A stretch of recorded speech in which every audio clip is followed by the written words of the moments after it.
अगर आपको चलते फिरते, उठते बैठते या सीढ़ियां चढ़ते या उतरते वक्त ऐसे फील होता है कि जैसे आपका घुटना बाहर आ जाएगा, जैसे इंस्टेबिलिटी फील होती है, तो हो सकता है आपको एसीएल लिगामेंट की इंजरी हो। तो एसीएल लिगामेंट होता है एंटीरियर क्रूशियल लिगामेंट, जो कि आपके नी जॉइंट को स्टेबल करता है। जो आपकी टिबिया बोन होती है, यानी कि ये आपका नी जॉइंट है, ये आपकी फीमर बोन होगी और ये आपकी टिबिया। तो टिबिया बोन की जो इंटीरियर मूवमेंट होती है, इसको प्रिवेंट या कंट्रोल करता है, interior translation of the tibia को, उसको हम बोलते हैं इंटीरियर क्रूशियल लिगामेंट। तो जब ये लिगामेंट की इंजरी होती है, वो किसी भी ग्रेड की हो सकती है, ग्रेड 1, 2 या फिर 3। तो जितने भी एक्सटेंट की सीवियर इंजरी होगी, उतनी ही आपको ज्यादा इंस्टेबिलिटी फील होगी। तो इंस्टेबिलिटी के साथ साथ आपको पेन, रेडनेस, स्वेलिंग, इस तरह के भी सिम्टम्स फील करने पड़ सकते हैं। तो इसमें आपने कुछ एक्सरसाइजेस और कुछ प्रिकॉशंस फॉलो करके आप अपने जो इंजरी है, अगर तो वो ग्रेड 1 या 2 है, तो आप इन गाइडलाइंस को फॉलो करके उसको घर पर ही मैनेज कर सकते हो। तो वीडियो को एंड तक लाजमी देखिएगा, क्योंकि आज की वीडियो में मैं आपको बताने वाला हूँ वो तमाम प्रिकॉशंस, टिप्स और एक्सरसाइजेस जिनको फॉलो करके आपका जो एसीएल लिगामेंट की इंजरी है वो ग्रेड 1 या फिर 2 होगी, तो आपका इंशाल्लाह घर पर ही रिजॉल्व हो जाएगी। अगर हम इसकी वजूहात की तरफ देखें तो सबसे पहले आता है ट्रॉमा या फिर इंजरी। वो ड्यूरिंग स्पोर्ट्स भी हो सकता है। स्पोर्ट्स में सबसे ज्यादा जो लिगामेंट इंजर होता है वो आपका एसीएल। तो इसमें आपका जो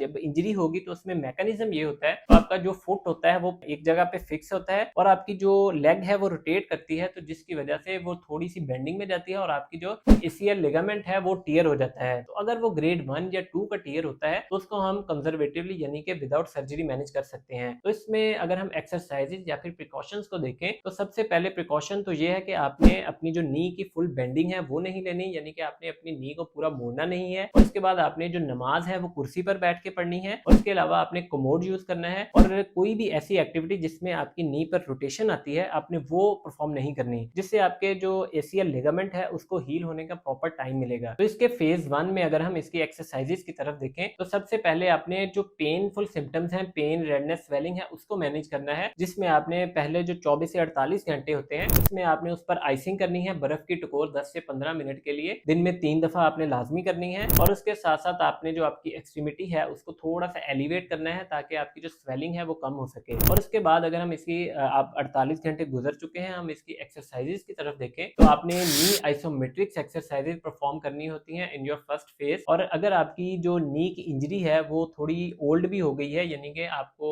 फॉर एग्जांपल 6 माह हो गए हैं, 8 माह हो गए हैं, साल हो गया है, तब भी आपने अगर ग्रेड 1 या 2 की इंजरी है तो आपने सबसे पहले आइसोमेट्रिक एक्सरसाइजेस से ही स्टार्ट करना है। और अगर आपको तब भी स्वेलिंग है फिर भी आप आइसिंग करेंगे, तो इसमें सबसे पहली जो एक्सरसाइज है वो है आपकी जो नी जॉइंट की क्वाड सेटिंग एक्सरसाइज है, जिसमें आपने यूं लेट के अपने नीचे जो है यहाँ पे प्लेस कर लेनी है। कोई भी आप जैसे 1.5 लीटर की वाटर बॉटल जो है उसको प्लेस करें और इसमें आपने नीचे की तरफ जोर लगाना है, अपने ये घुटने से नीचे बोतल को दबाना है और पाँव को अपनी तरफ खींच के रखना है, लाइक दिस। तो आपको क्वाड्स की मैक्सिमम जो आपकी स्ट्रेंथ है, कॉन्ट्रैक्शन है, वो फील होगी। तो इसको आपने होल्ड करके रखना है 10 सेकेंड्स के लिए। और इसके आपने almost 15 to 20 repetitions daily perform करने हैं, दिन में 2 दफ़ा। और इसके बाद जो हमारी सेकंड एक्सरसाइज होगी वो आपके जो वीएमओ मसल है, क्वाड्स का एक पार्ट होता है, उसकी स्ट्रेंथनिंग के लिए आपने यूं दरमियान में एक बॉटल रख लेनी है, या फिर आप पिलो रख सकते हो, तकिया आपने दरमियान में प्लेस करके उसे आपस में दबाना है लाइक दिस। और इसको भी आप होल्ड करके रखोगे 10 सेकेंड्स।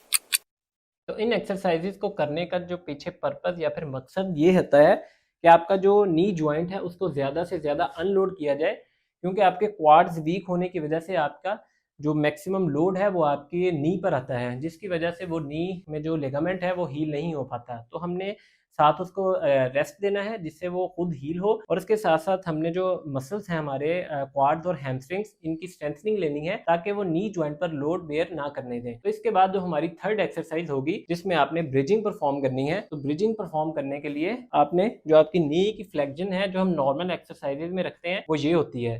तो इसमें आपने नी की बेंडिंग कम से कम करनी है नीचे लेके, ताकि हमारा जो मैक्सिमम फोकस हो हमारा जो हैमस्ट्रिंग्स हैं उस पर होना चाहिए।